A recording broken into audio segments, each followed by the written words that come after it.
Royale visite pour Emmanuel Macron à Londres, accueilli par le roi Charles, mais avec un sujet épineux entre les deux grands alliés que sont la France et le Royaume-Uni, le sujet de l'immigration illégale. Le Brexit au Royaume-Uni avait promis de faire baisser cette immigration illégale. Évidemment, promesse non tenue. Cette immigration illégale continue d'exploser et on va le voir avec nos invités. Eh bien, les solutions ne sont pas évidentes. Bonsoir Brigitte Hadès, vous êtes grand reporter, chef du bureau britannique de la revue Politique Internationale.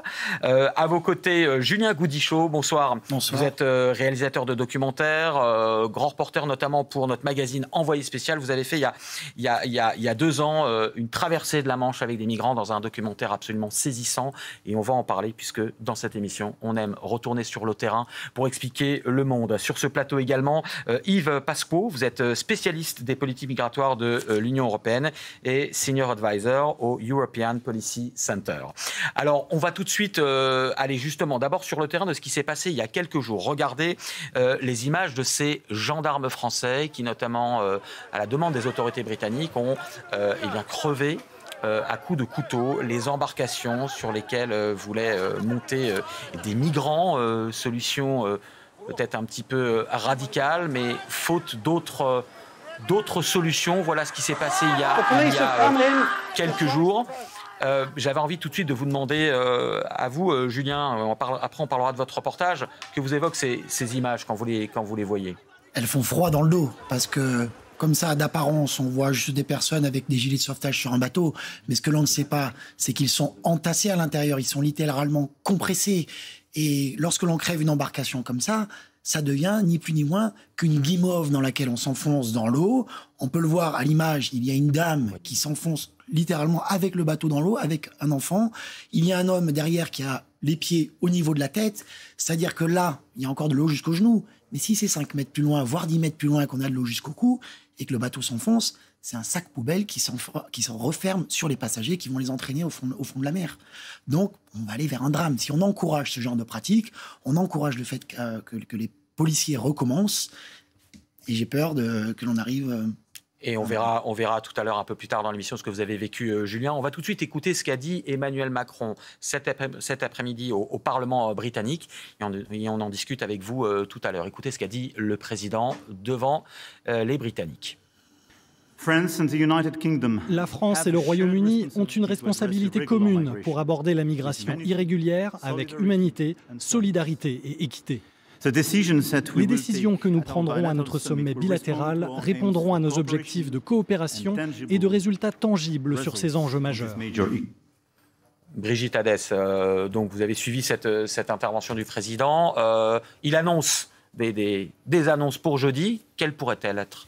Écoutez, ils sont en train d'essayer de trouver un accord pour les migrants parce que c'est dramatique. Il y a, comme vous disiez, il y a une augmentation énorme depuis les 6 derniers mois et on n'a pas trouvé de solution. La solution qu'ils ont mis c'est le 1 pour 1, c'est-à-dire ils veulent prendre des migrants illégaux en non régulier en Grande-Bretagne, les faire venir en France. Et en revanche, laisser des migrants qui ont des chances d'avoir des papiers, qui vont pouvoir être régularisés, rentrer en Grande-Bretagne et faire reprendre le même nombre de migrants qu'ils vont en envoyer. Le problème, c'est que ça pose beaucoup de problèmes quand même. C'est une mesure qui me paraît assez compliquée à mettre en œuvre. Elle avait complètement échoué, comme vous l'avez dit, on en avait parlé tous les deux tout à l'heure. Elle avait échoué en Turquie il y a quelques années. Et là, on peut peut-être espérer que ça fonctionne, mais c'est pas évident. Donc, je suis pas sûre que ça va marcher. En tout cas, je suis même pas sûre qu'ils arrivent à la mettre en place parce qu'ils sont encore en pourparlers. En général, quand on a une réunion comme ça, une visite d'État et un sommet franco-britannique derrière, en général, les choses sont déjà arrangées. Il y a déjà des décisions prises. Ils ont qu'à signer devant la presse ou devant le monde entier. Et là, on sait que ce n'est pas encore du tout réglé. Il y a encore beaucoup de problèmes. Yves Pasquot, c'est de toute façon une question, je ne vais pas dire sans solution, mais enfin, on n'a pas trouvé la pierre philosophale pour régler cette question de l'immigration illégale. Si on l'avait trouvé, ça ferait longtemps que cette question-là serait réglée, qu'elle ne serait pas un problème. Einstein disait que la folie, c'est de répéter tout le temps la même chose en pensant que les choses seront différentes. On a là véritablement la direction des États membres de l'Union européenne, de la France et du Royaume-Uni en l'occurrence, qui essaient systématiquement de mettre en œuvre des mesures à caractère sécuritaire pour essayer d'endiguer un phénomène qui est un phénomène normal de l'humanité en tout état de cause. Je voudrais revenir sur les images parce que vous avez dit qu'elles faisaient froid dans le dos. C'est tout à fait exact. Je pense aussi que cette image corrobore une acceptation assez généralisée de ce que le contrôle des frontières doit nécessairement et ne peut nécessairement être que violent. Et ce qui se passe aujourd'hui dans la Manche se passe aussi en Méditerranée et plus loin. Et on a véritablement autour de la frontière une polarisation des actions et des activités qui tente à considérer que c'est normal que ce soit violent. Et moi, je pense que ce n'est pas normal et qu'on peut. Vous disiez, est-ce qu'on peut faire autrement ? Oui, on peut faire autrement. On peut aussi s'appuyer sur l'ensemble des principes et des droits fondamentaux qui régissent le fonctionnement des États de droit européens et commencer par considérer qu'il n'est pas normal de crever un bateau, ne serait-ce qu'à 5, 10 ou 15 mètres du littoral, parce qu'on risque effectivement de mettre des personnes en danger, voire même d'avoir des personnes qui meurent. Donc, il y a tout un ensemble de choses qui doivent être aussi revues au regard des négociations et peut-être arrêter aussi de considérer que la question migratoire se traite exclusivement avec le bâton et considérer qu'il y a peut-être d'autres solutions. Peut-être que, et on verra, ce sera une surprise, je ne sais pas, mais jeudi, les annonces seront faites. Qu'est-ce qu'il y aura dans cet accord 1 pour 1 ? Est-ce que cet accord 1 pour 1 ressemblera comme une copie conforme à ce qui a été fait entre les États membres de l'Union européenne et la Turquie et qui n'a pas très bien fonctionné ? Est-ce que cet accord-là comprendra des mesures qui permettront aussi aux personnes d'aller légalement au Royaume-Uni à concurrence du retour d'autres personnes pour autant que leur situation soit traitée conformément aux droits fondamentaux ? En fait, beaucoup de questions qui sont posées. Alors, on va continuer la discussion, mais on aime bien toujours continuer la discussion notamment sur des chiffres pour savoir de quoi on parle. Je vais aller retrouver Guillaume Lavial, justement, qui nous attend auprès du Hub sur ces chiffres de l'immigration. Déjà, que disent-ils ? Quelle est tout simplement la réalité de ces migrations vers la Manche ?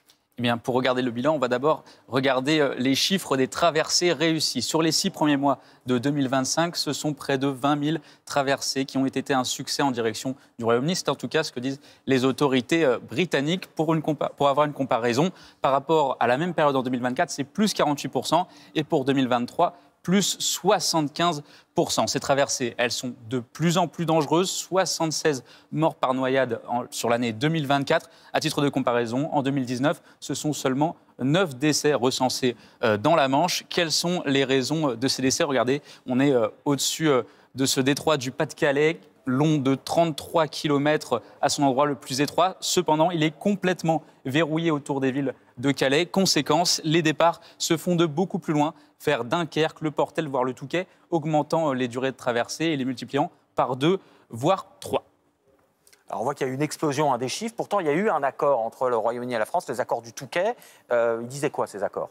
Eh bien, ces accords de Touquet, ils ont donc été appliqués dès 2004, signés en 2003, donc dans la ville du Touquet. Et ce qu'ils permettent, c'est de déléguer le contrôle frontalier entre la France et le Royaume-Uni aux autorités françaises. En échange, Londres verse des sommes très importantes, 760 millions d'euros depuis 2018, a été versé par Londres vers Paris, ce qui permet au ministère de l'Intérieur d'acheter du matériel et d'allouer des moyens, des locaux, des outils de surveillance à ce contrôle de la migration illégale dans la Manche.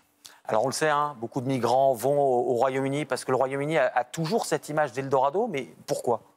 Eh bien, regardons encore une fois les chiffres. 108 000 demandes d'asile émises en 2024 au Royaume-Uni. C'est le 5e pays européen seulement, après l'Allemagne, l'Italie, l'Espagne et la France. Mais c'est un État non signataire des accords de Dublin. Regardez sur cette carte, c'est le seul pays d'Europe de l'Ouest à ne pas signer ce traité qui oblige les migrants à faire une demande dans le pays où ils ont fait leur première demande d'asile et à y rester en attendant une réponse. Et donc, ils peuvent se rendre au Royaume-Uni, un pays de la deuxième chance, qui en plus acceptent beaucoup de demandes d'asile, 44% d'acceptation en 2024. À titre de comparaison, l'Allemagne, c'était seulement 25% sur la même année. Évidemment, il y a d'autres critères attractifs. La langue, quand on est amené à traverser de nombreux pays, on maîtrise souvent un petit peu l'anglais. C'est donc plus simple de s'accommoder à ce nouveau pays. Il y a également l'argument du regroupement familial pour notamment les personnes qui viennent de pays qui sont issus de l'ancien empire britannique et donc ont de la famille au Royaume-Uni,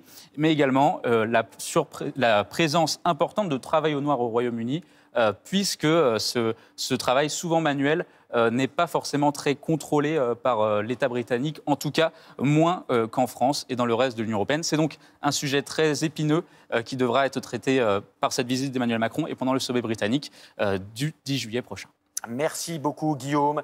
Et le temps que je retrouve nos invités en plateau, eh bien, on va justement faire le détour par Londres et retrouver notre correspondant Ambroise Boulès. Ambroise, justement, cette immigration illégale, c'était la promesse du Brexit. Et des années après, après le Brexit en 2016, eh bien, qu'en est-il aujourd'hui ? Oui, reprendre le contrôle des frontières du Royaume-Uni, c'était un argument clé des Brexiteurs, c'en était même devenu un slogan, mais aujourd'hui, on l'a vu, l'immigration illégale atteint des sommets, on l'a dit, 20 000 traversées clandestines de la Manche depuis le début de l'année, c'est un record absolu sur une telle période. Alors il y a plusieurs raisons à cela, d'abord il a fait beau ce printemps et ce début d'été, or ces traversées clandestines, elles sont plus nombreuses par beau temps parce qu'elles sont moins dangereuses, et puis la pression migratoire a aussi beaucoup augmenté ces dernières années. Mais le Brexit n'a pas du tout arrangé les choses. D'abord parce qu'en quittant l'Union européenne, le Royaume-Uni s'est privé du bénéfice des accords de Dublin qui auraient pu lui permettre de renvoyer plus facilement, d'expulser plus facilement des migrants vers d'autres pays européens. Aujourd'hui, il doit uniquement se reposer sur des accords bilatéraux négociés au cas par cas avec d'autres pays, comme c'est le cas de ce qui est en train d'être négocié avec la France, mais c'est beaucoup plus complexe et beaucoup moins efficace que le système de Dublin. Et puis, le Brexit a aussi créé un effet d'appel d'air en verrouillant les voies d'entrée, en fait en verrouillant les voies d'entrée physiques, puisqu'il y a plus de contrôle au niveau du port de Calais ou du tunnel sous la Manche, ou les voies d'entrée réglementaires, il y a moins de façons d'entrer de façon légale, moins de voies d'immigration légale dans le pays, et donc cela crée un effet d'appel d'air, plus de candidats aux traversées de la Manche, et les réseaux de passeurs en profitent allègrement. Merci beaucoup Ambroise Boulès, notre correspondant à Londres. Brigitte, le Brexit, voilà, j'allais presque dire une escroquerie politique, mais on s'y attendait un petit peu en tout cas. Les Français s'y attendaient, la moitié des Britanniques s'y attendaient, et maintenant il y a 75% ou 70% au moins des Britanniques qui sont très nostalgiques de l'Europe. D'ailleurs, Keir Starmer a fait vraiment ses élections et il continue à essayer vraiment de se rapprocher le plus de l'Europe, de l'Union européenne possible, à travers les Français d'ailleurs, qui cajolent le Macron, mais en général, ils sont très proches des Français, parce qu'on a l'entente cordiale. Il faut dire qu'on a beaucoup de points communs dans nos valeurs culturelles, de valeurs démocratiques, libérales. Et donc c'est pour ça, c'est évident qu'on est les premiers à être... Mais les Britanniques n'auraient qu'un souhait, c'est de revenir en Union européenne. Et quand j'étais à poste à Londres longtemps, on est à Londres et on se demande, est-ce qu'ils ont le droit de revenir ? Parce qu'à l'époque, on se demandait, ils ont le droit de revenir. Ils peuvent très bien redemander. Mais Mme Thatcher avait négocié, je l'ai interviewée plusieurs fois, elle avait négocié les meilleurs pour l'intérêt de Grande-Bretagne. Et même s'ils décidaient de revenir, ils auraient un statut normal de pays américain. Oui, la Grande-Bretagne avait en fait le meilleur des deux mondes. Elle avait cette place un peu particulière. Alors c'est vraiment regrettable, franchement. Yves Pascoe, qu'est-ce qu'on pourrait imaginer ? Alors on sait qu'il y a des projets d'accord. La France accepte d'envoyer un migrant légal, de reprendre un migrant illégal. Enfin, on discute de ça en ce moment ? A priori, c'est l'objet des discussions. Et comme je le disais tout à l'heure, il y a un modèle qui est le modèle qui a été mis en place en 2016 entre les États membres de l'Union européenne et la Turquie, qui fonctionnait à peu près sur la même logique. À partir du moment où il y a une personne qui arrivait en Turquie, elle était renvoyée en Grèce et à charge pour la Turquie d'accepter une personne qui venait de Grèce. Ce système-là n'a pas très bien fonctionné à l'époque. Aujourd'hui, on imagine qu'il pourrait être identique. Encore faut-il, ça c'est un petit peu du jargon de juriste, je m'en excuse, mais la réalité est beaucoup plus compliquée que le simple 1 pour 1. Parce que tout simplement, le Royaume-Uni, bien qu'en dehors de l'Union européenne, est aussi membre de la Convention européenne des droits de l'homme et donc a des obligations au regard des droits fondamentaux, ce qui veut dire qu'on ne peut pas renvoyer comme ça automatiquement une personne s'il s'agit d'un mineur, s'il s'agit d'un membre de la famille, s'il s'agit d'une personne vulnérable. Le Royaume-Uni ne peut pas accueillir la personne et la renvoyer immédiatement. Il y a un ensemble de règles. Et de l'autre côté, qui est-ce qu'on va définir qui va être en capacité, depuis la France par exemple, de retourner ou d'être accepté dans le Royaume-Uni? Comment se fait ce choix-là? Sur quelle base? Sur quel type de profil? En fait, il y a beaucoup de mesures, il y a beaucoup de règles en termes d'application qui sont aujourd'hui totalement floues. Donc aujourd'hui, on en est sur un principe 1 pour 1. Demain, comment est-ce qu'il va être appliqué? D'une part, en fonction de quelles règles et avec quelle efficacité. Parce que la réalité derrière, c'est aussi, et surtout pour la France et le Royaume-Uni, de continuer à avoir un accord financier qui permet à la France de continuer à sécuriser cette frontière. Bien placé pour le savoir, on a commencé par le port, puis ensuite on a fait le tunnel, et aujourd'hui on est sur les plages avec des drones et tout un matériel. Je ne sais pas jusqu'où on va aller, est-ce qu'on va aller de Brest aux Pays-Baltes, je ne sais pas, mais la réalité c'est qu'aujourd'hui, une des parties de l'accord, c'est aussi d'avoir un volant financier qui permette à la France de contrôler toujours plus, et peut-être toujours mieux, mais c'est manifestement pas le cas, la frontière pour le compte des Britanniques. Alors on parlait accord financier, on va revenir sur le terrain, ce qui est notamment une des choses qui nous intéresse et qui nous tient à cœur dans cette émission, sur le terrain, avec votre documentaire, Julien Goudichaud, documentaire édifiant réalisé pour notre magazine Envoyé spécial. C'était en novembre 2023. On va tout de suite aller dans le premier extrait de votre reportage. Vous êtes sur la plage. C'est la nuit ou c'est au petit matin ou le soir. Oui, il est 4h du matin. Il est 4h du matin, voilà. Et vous embarquez avec ces migrants. Regardez ces images, elles sont absolument stupéfiantes. J'ai été autorisé à filmer une fois sur la plage. Nous serons 52. Entassés sur un Zodiac prévu pour 2 fois moins de personnes.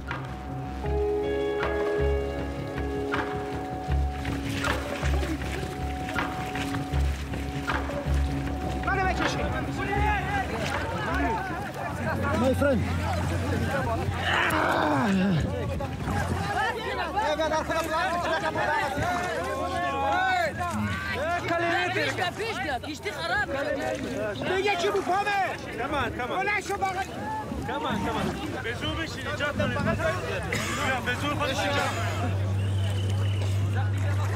À peine parti, les problèmes commencent.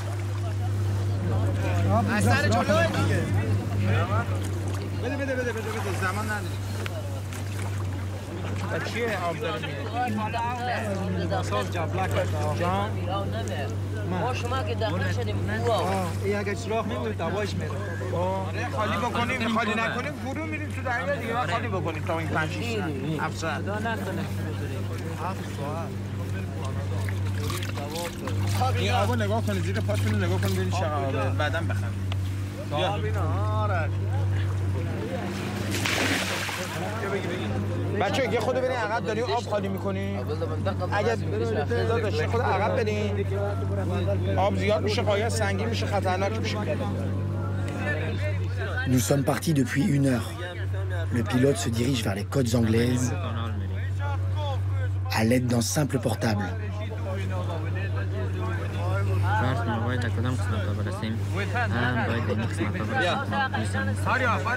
La moitié, c'est-à-dire la ligne de démarcation entre les eaux anglaises et françaises. Au petit matin, je découvre un peu plus mes compagnons, que des hommes, à l'exception d'une femme et d'un enfant. Ils sont afghans, iraniens, albanais et kurdes irakiens. Ils fuient la misère, la guerre ou encore des dictatures politiques ou religieuses. Incroyable séquence, Julien, très émouvante. Vous, journaliste français, qu'est-ce qu'on ressent quand on est dans cette traversée de nuit? Qu'est-ce que vous avez ressenti dans cette embarcation de fortune?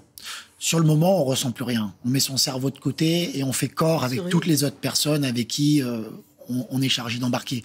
On s'aide, on se regarde, mais il y a quand même une petite compétition au moment de monter dans ce bateau. Parce que tout le monde a peur d'être laissé pour compte, de rester sur cette plage quand on monte. C'est littéralement une lutte. On se marche dessus, on s'attrape, on s'empoigne pour se redresser. Le but est de trouver une petite place sur le boudin. La première fois que je suis monté dans un bateau, j'ai pas fait attention. J'ai marché sur un enfant. Oula. J'ai marché sur un enfant. La mère était en train de crier en tirant sur les habits pour récupérer son enfant.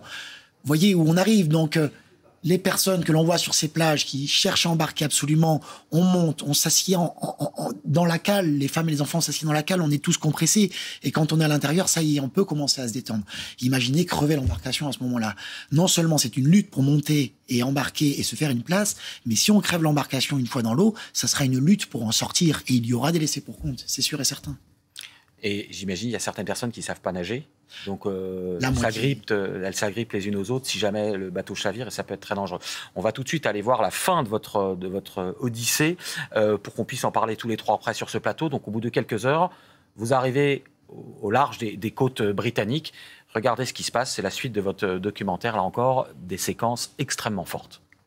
Au bout de 5 heures, quelques passagers estiment grâce à leur téléphone que nous nous trouvons dans les eaux anglaises. Arsalan, un Iranien de 25 ans, appelle les secours.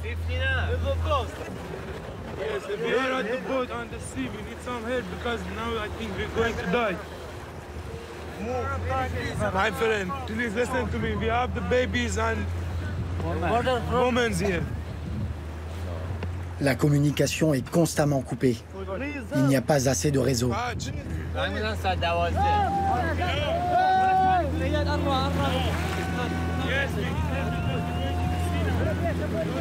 We close to one boat, that name is the DFDS.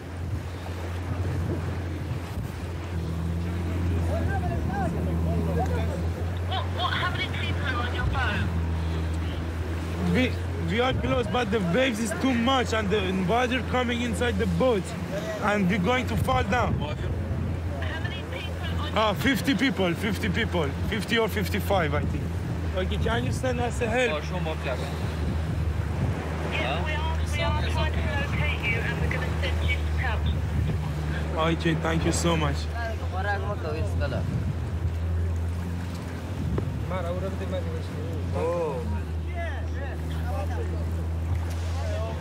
Quand enfin,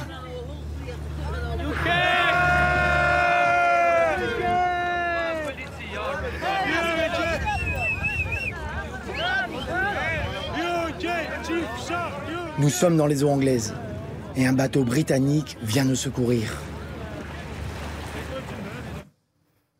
Julien Gaudichaud, là, ça se termine bien, je veux dire, mais on imagine ce qui se passe dans toutes ces embarcations qui appellent à l'aide en pleine nuit, dans les tempêtes, et là, la fin n'est pas la même. Et là, ça ne se termine pas toujours bien. Il faut savoir qu'il y a un laps de temps d'attente pour être secouru par les secouristes anglais, qu'il y a probablement diverses embarcations dans cette zone qui sont toutes en même temps en train d'appeler à l'aide, parfois avec plusieurs personnes dans la même embarcation qui appellent. Dans mon embarcation, il y avait 5 personnes qui téléphonaient. Certaines ne parlaient pas anglais et hurlaient juste dans le téléphone « Help, help, nous allons mourir ».